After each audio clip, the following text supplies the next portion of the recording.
খালেদা জিয়ার মৃত্যুতে 7 দিন শোক পালন করবে বিএনপি নেতাকর্মীরা। দর্শক, খুবই দুঃখের সঙ্গে জানানো যাচ্ছে যে বিএনপির চেয়ারপারসন বেগম খালেদা জিয়া আজকে ভোর 6টায় ইন্তেকাল করিয়েছেন। ইন্না লিল্লাহি ওয়া ইন্না ইলাইহি রাজিউন। আপসীর নেত্রী বিএনপির চেয়ারপারসন ও সাবেক প্রধানমন্ত্রী বেগম খালেদা জিয়ার মৃত্যুতে 7 দিনের শোক পালনের ঘোষণা দিয়েছে জাতীয়তাবাদী দল বিএনপি। আজ মঙ্গলবার সকালে রাজধানীর এভারকেয়ার হাসপাতালে এক সংবাদ সম্মেলনে দলটির সিনিয়র যুগ্ম মহাসচিব রুহুল কবির রেজভী একথা বলেন। তিনি বলেন, গণতন্ত্রের মা, বারবার হারানো গণতন্ত্র পুনরুদ্ধারের নেত্রী, মানুষের নাগরিক স্বাধীনতা, মানুষের বাক স্বাধীনতা ও ব্যক্তি রক্ষার আপসহীন নেত্রী বেগম খালেদা জিয়া আজ ভোর 6টায় রাজধানীর এভারকেয়ার হাসপাতালে ইন্তেকাল করেছেন।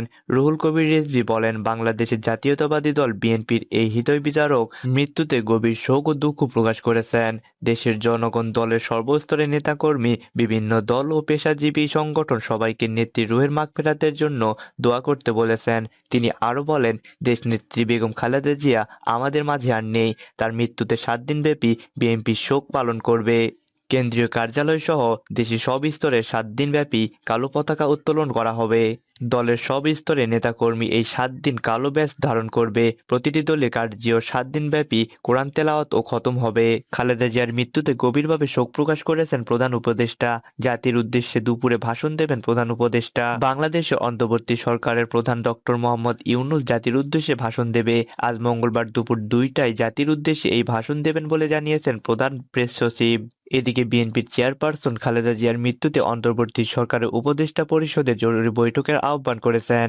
বৈঠকে অংশ নিতে প্রধান উপদেষ্টা ডক্টর মোহাম্মদ ইউনূস বিএনপির মহাসচিব মির্জা ফখরুল ইসলাম আলমগীরকে আমন্ত্রণ জানিয়েছেন। ইতিমধ্যে বৈঠকে অংশ নিতে মির্জা ফখরুল ইসলাম আলমগীর এভারকেয়ার হাসপাতাল ত্যাগ করেছেন।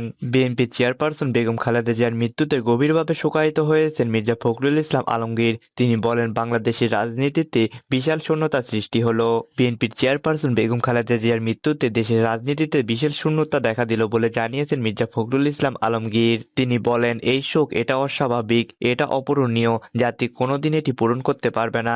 যে নেত্রী সারাটা জীবন জনগণের অধিকার আদায়ের জন্য, কল্যাণের জন্য সংগ্রাম করে গিয়েছেন, সেই নেত্রী আজ আমাদের মাঝে নেই। আমরা যারা তার সহকর্মী, রাজনৈতিক কর্মী আছি, আমরাও মানতে পারতেছি না। মির্জা ফখরুল ইসলাম আলমগীর বলেন, আজ বাংলাদেশের রাজনীতিতে এক বিশাল শূন্যতা দেখা দিয়েছে।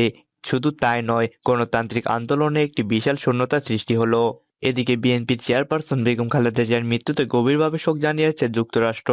3বারের সাবেক প্রধানমন্ত্রী, গণতান্ত্রিক আন্দোলনের প্রতীক ও বিএনপির চেয়ারপারসন বেগম খালেদা জিয়ার মৃত্যুতে গভীরভাবে শোক প্রকাশ করেছে যুক্তরাষ্ট্র।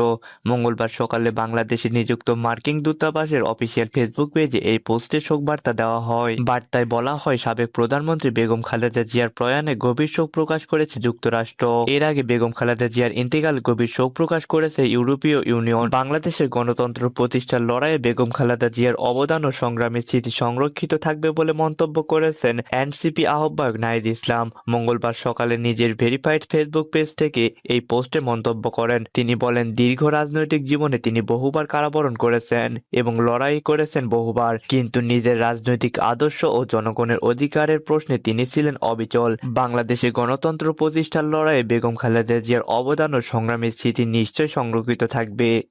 এদিকে বিএনপির চেয়ারপারসন বেগম খালেদা জিয়ার মৃত্যুতে গভীরভাবে শোক জানিয়েছেন পাকিস্তানের প্রধানমন্ত্রী শাহবাজ শরীফ। তিনি বলেন, এক সময় বেগম খালেদা জিয়া ছিল পাকিস্তানের ঘনিষ্ঠ বন্ধু।